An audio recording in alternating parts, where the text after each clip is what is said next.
China has the world's largest auto market, and investors are closely watching the performance of Tesla, the largest American electric car company.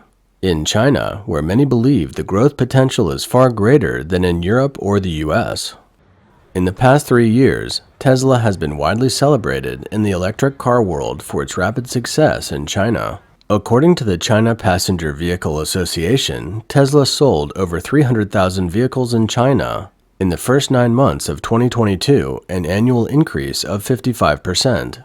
It looked like everything was going well, but on the evening of November 2nd, Tesla quietly closed its showroom in Beijing's Parkview Green, an upscale shopping center in the heart of the city. The Beijing Sales Center, which opened in 2013 as Tesla's first store in China, was renovated in 2018 and expanded to occupy 2 floors of the mall. Tesla's sale model is different from that of a carmaker that relies on dealerships to sell cars. It's more like Apple with its own stores. It also sells cars online. Tesla owns and operates more than 200 stores in China to showcase models and arrange test drives for potential buyers. However, more than half of Tesla's China stores don't offer repair or maintenance services. Tesla told Reuters on November 2nd that the company will focus on service needs after closing its flagship showroom in Beijing. Reuters reported in September that Tesla was considering closing its premium showrooms in cities such as Beijing because of a significant drop in traffic to their stores and demand due to restrictions during the epidemic. Since the COVID-19 outbreak, traffic to the mall's showrooms has been significantly reduced. By November of this year, the situation had not improved. I'm familiar with this situation because I own 5 companies in Shenzhen, Hong Kong, and so on. But a few have closed down, and now there are only 2 left in Beijing. There is a lot of pressure for businesses to survive, and I do have friends who run businesses. From what I know, 80% of them are near a collapse, while some are going through a transition or looking for other business networks. It is quite difficult for us to survive.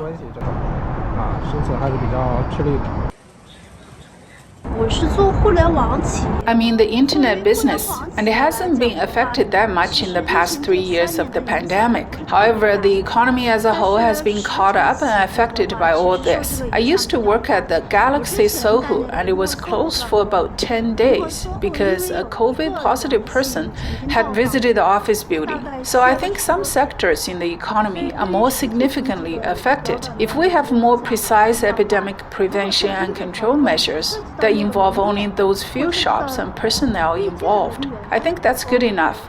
But to close down several buildings at once, the impact, I think, is somewhat unfair towards many businesses. Didn't people say that they all need to hold on to their bosses for the second half of the year and not go looking for other work? Could the closure of the Beijing store be a foretaste of the shattered China dream of Elon Musk, the world's richest man and CEO of Tesla? So where did Musk's China dream start? Let's move the clock back to 2018.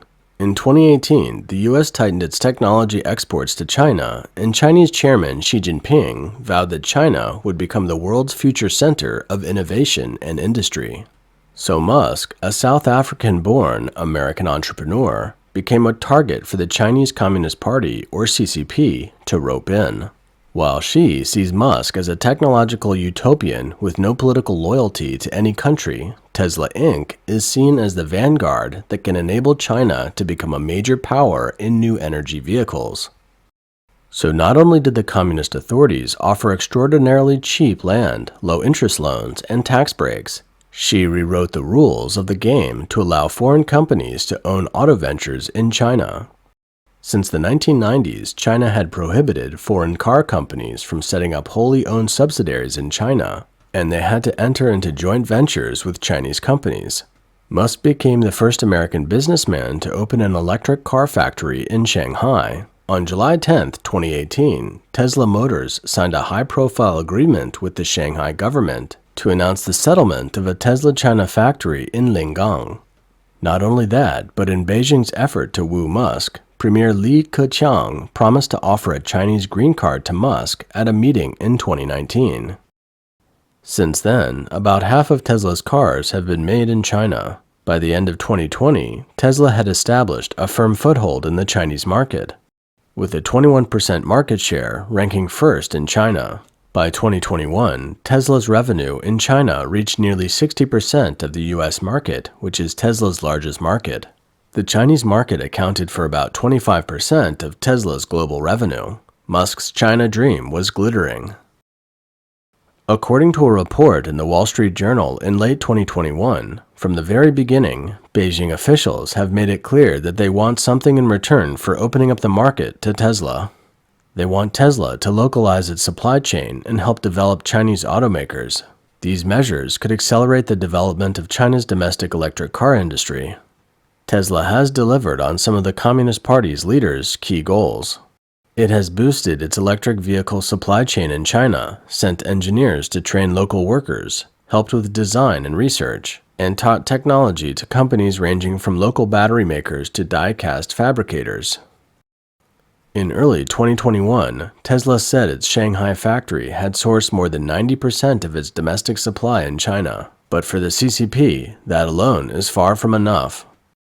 In March 2019, Tesla sued a former employee, Guangzhi Cao, for stealing trade secrets. Cao was one of the 40 Tesla employees who had access to the autopilot source code. According to the lawsuit filed by Tesla in the US, former engineer Guangzhi Cao stole key details of the company's self-driving car program, including a collection of more than 300,000 documents and directories leaked to Chinese electric car makers XPeng Auto.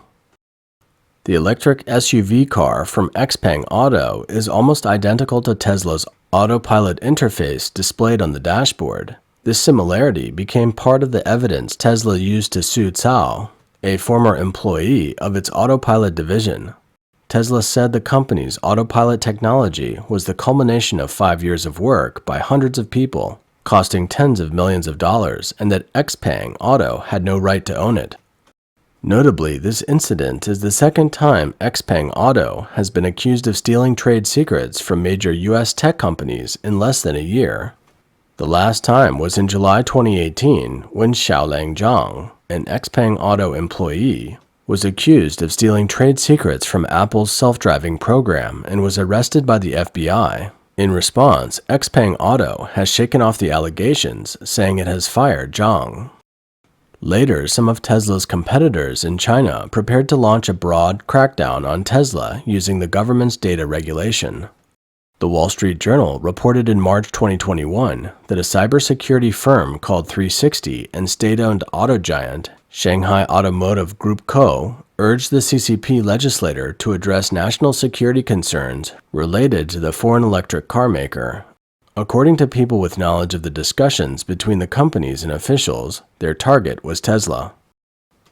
In April 2021, a video of a Chinese Tesla owner claiming that Tesla brakes weren't working went viral in China and was viewed for more than 200 million times. The incident was met with an organized campaign of denunciation in China. The CCP media and the Little Pinks were all over Tesla. Little Pink refers to Chinese people who are brainwashed by the CCP propaganda and mistake the Communist Party as China the state. Tesla was tough at first, but eventually had to give in and apologize. In May 2022, the CCP introduced strict rules on car data collection, limiting the kinds of data that electric car makers can collect and prohibiting them from transferring anything collected in China outside of China. In August of the same year, Chinese Communist authorities issued 2 successive regulations addressing data security regulation in the automotive industry. Prior to the CCP's regulations, Beijing had ordered restrictions on the use of Tesla cars by employees of the military and key state-owned enterprises, citing concerns that the data collected by the car could lead to leaks of national security information. Other governments in Beijing, Shanghai, and Zhejiang province were also exposed to have internal circulars prohibiting Tesla cars from entering the confines of government agencies. In June 2021, the Beijing government dealt the most significant blow to Tesla's Chinese branch by ordering the company to recall virtually all of its vehicles sold in China, more than 285,000, to fix an alleged software problem. While Tesla worked on the recall, other Chinese electric car makers like NIO were outpacing Tesla with cheaper alternatives and chic designs. In a change from his past arrogance, Musk has been extremely meek with Beijing. He attended the Internet conference in Wuzhen, China in September 2021 and described how Tesla would build a data center in China to store digital records collected from production, sales, service, charging, and other activities in China. Despite Tesla's promise that its data for the Chinese market will remain in China, it's not enough to reassure the CCP. On June 8, 2022, Tesla was denied access to the city of Chengdu, the capital of Sichuan province, during a visit by CCP General Secretary Xi Jinping over alleged data security issues with its in-car cameras. Local police applied triage to deny Tesla electric cars access to downtown Chengdu. Why has Musk gone from being the darling of the CCP's top brass to being the target of some sort of crackdown? It's because Tesla is merely a pawn in the CCP's vast scheme. In its Made in China 2025 industrial plan, the Communist government listed electric vehicles as one of the 10 strategic technology and manufacturing areas where China should take the lead. Although China has the world's largest electric vehicle market, its electric vehicle technology and design lagged far behind its international competitors prior to Tesla opening a factory in China. In 2009, the Chinese government launched a mega subsidy for electric vehicles. As of 2018, the central and local governments had subsidized the industry by about 160 billion renminbi, or more than 22 billion US dollars. The central government planned to reduce the manufacturers' subsidies in 2019 and end them in 2020. But once the news broke, EV production and sales immediately dropped, with negative growth for the first time in 2019. This made it difficult to achieve the original goal of having EVs account for 25% of the market by 2025. The Chinese government then made an emergency decision to extend the subsidy to 2022 to boost business. Relying on financial subsidies, Chinese companies were trying to overtake the competition and rapidly domesticate components for China's electric vehicles. More than just a factory, Tesla China employs and trains local talent for cutting-edge research and development work. It's no coincidence that the technology and design of Chinese electric car makers have improved dramatically since Tesla's China plant opened in 2018. In fact, the more localized Tesla is in China, the worse it will be for Tesla. Once the localization rate reaches its goal, the more developed Chinese EV companies are, the less value Tesla will be able to leverage. As the world's leading electric vehicle company, Tesla has a complete industrial chain with more than 100 direct and indirect suppliers. Most of its core technology suppliers come from Japan, the US, and Europe, and most Chinese companies enter the supply chain earlier as second-tier raw material suppliers. If Tesla wants to lower the price of the Model 3 to $35,000 and penetrate the Chinese market, it must use lower-cost Chinese factories and Chinese suppliers. Tesla executives disclosed at the end of 2020 its domestic production rate target has been largely achieved. So it's no surprise that Tesla was treated suddenly differently by the CCP in 2021. Yet China's electric car industry hasn't yet fully matured and is still highly dependent on central government subsidies. But at present, Tesla faces competition from domestic companies like BYD, SAIC, and NIO, which are also entering the European market with cheaper electric cars. 今天呢，我觉得在新能源 I think Chinese enterprises are going abroad and entering the core market that is most advanced in Europe under the trend of new energy and electrification, with the opportunity given by electrification, intelligent tech, and globalization. Tesla should also have felt the squeeze from its rivalries in China. 3.87 million new energy passenger cars were sold in China from January to September 2022. An annual increase of 113%, with Chinese domestic brand BYD accounting for nearly one-third of the market share, an annual increase of 258.3%. Another Chinese company, SAIC GM Wuling, ranked second with 325,000 units sold, up 24% year-on-year, while Tesla ranked third with 318,200 units delivered in China, up 74% year-on-year. In 2021, Tesla lowered the price of its products in China to improve its competitiveness. In late October, Tesla, which upgraded its production plant in Shanghai, lowered the prices of its Model 3 and Model Y vehicles again. The price of the Model 3 sedan on Tesla's China e-commerce site was set to start at about $36,600, including government subsidies, a 5% reduction. The Model Y sport utility vehicle's price was reduced by 9%. And China's the hearts and lungs of the Tesla growth story. And you look what's happening in China, NIO, Xpeng, BYD, and others, it's competitive. I mean, it's really an arms race going on in China. That's important in terms of the broader Tesla story. And that's going to be a big focus, not necessarily just in terms of numbers, but how Musk talks about China, not just for the rest of the year, but going into 2023.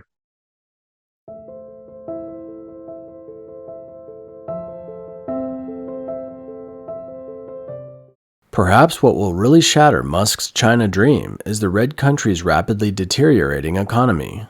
With 3 years of extreme epidemic control measures and a collapsing real estate sector, even the most optimistic China-friendly panda faction will begin to lose faith in the Chinese market.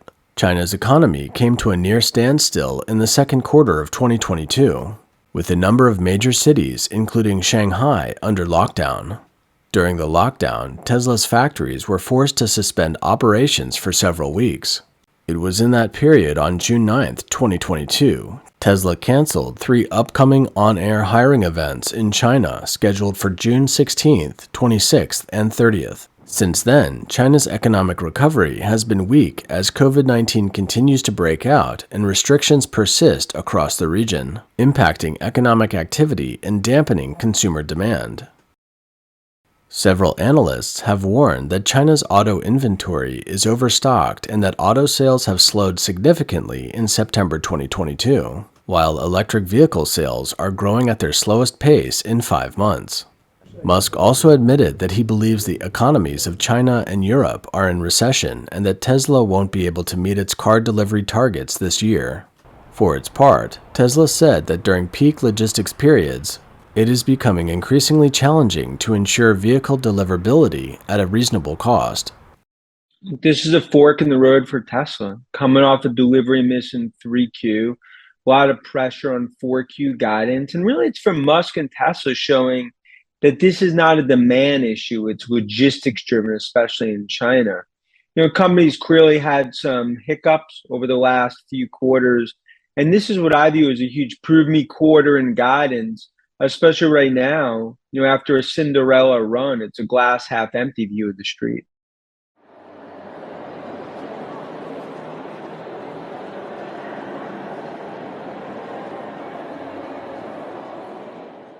However, this past October, Elon Musk advocated for a reasonable special administrative region to be created for Taiwan.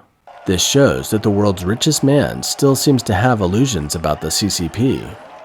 In response, Taiwan's Ministry of Foreign Affairs said that freedom is not for sale. Taiwan's Ministry of National Defense stated that it will no longer buy Tesla products.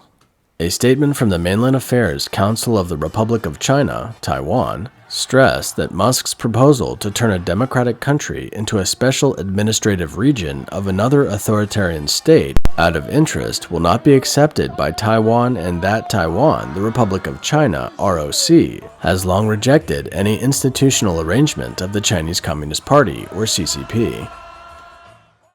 Musk's Taiwan-related comments sound favorable to the CCP, perhaps because the Shanghai factory is important to Musk. At the same time, he doesn't want a war to break out in the Taiwan Strait. After all, many essential chips come from Taiwan.